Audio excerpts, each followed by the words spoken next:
Bonjour, vous avez appris dans les vidéos précédentes comment utiliser l'outil Qualité Acoustique pour évaluer les exigences du référentiel NF Habitat pour un bâtiment. Dans cette nouvelle vidéo, vous apprendrez à gérer les évaluations acoustiques avec plusieurs bâtiments et à récupérer une évaluation déjà réalisée. Pour cela, retournons sur la page d'accueil. Lorsque nous créons une nouvelle évaluation acoustique, la version la plus à jour du référentiel Qualitel Acoustique est proposée par défaut.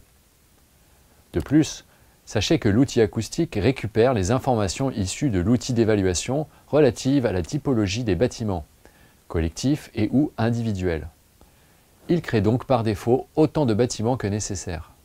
Si le projet comporte des bâtiments techniquement très différents, par exemple un avec une structure en béton et un autre avec une structure à ossature bois, vous pouvez cliquer sur Action, puis sur Ajouter un bâtiment. Nous vous rappelons que vous avez le choix parmi les typologies définies dans l'outil d'évaluation. La typologie individuelle met un certain nombre d'exigences sans objet. Par exemple, vous pouvez récupérer l'exigence QA215 si des maisons individuelles se situent sur un parking collectif.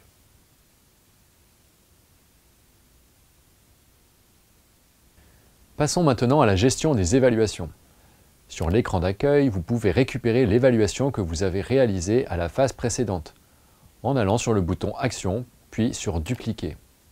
Si une mise à jour du référentiel Qualitel Acoustique a eu lieu, la version d'origine est identifiée par le texte en italique. En cliquant sur Voir les mises à jour, une fenêtre vous rappelle les principales évolutions depuis la version d'origine. Si vous décidez de changer de version, l'outil liste tous les changements par rapport à l'évaluation d'origine, notamment toutes les dispositions techniques, combinaisons, paramètres qui ont été ajoutés ou supprimés.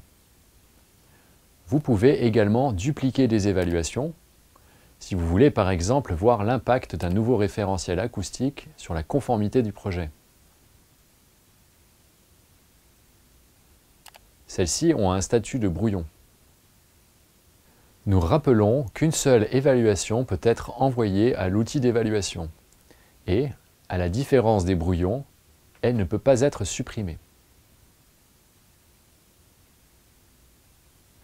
Vous avez également la possibilité d'importer des évaluations que vous avez réalisées sur des opérations similaires.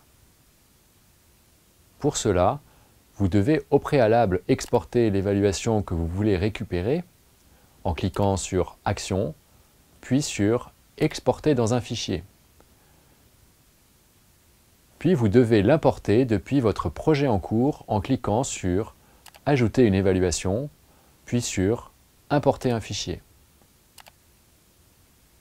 Attention, lors d'une importation, vous devrez ouvrir chaque exigence pour vérifier que votre projet correspond bien à celui importé.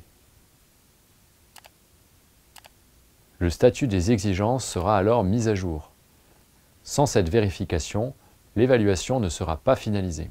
Par ailleurs, notez que les champs de précision des dispositions ne sont pas récupérés et devront être renseignés pour le projet en cours. Vous pouvez éditer à tout moment le rapport acoustique en cliquant sur le bouton situé dans le bandeau supérieur. Le rapport reprend toutes les informations renseignées dans l'outil. Il présente les résultats par exigence avec les différents commentaires liés aux non-conformités. En fin de document, toutes les informations qui ont été prises en compte dans l'évaluation sont listées par lot technique. Vous savez maintenant créer plusieurs bâtiments, plusieurs évaluations et éditer le rapport acoustique.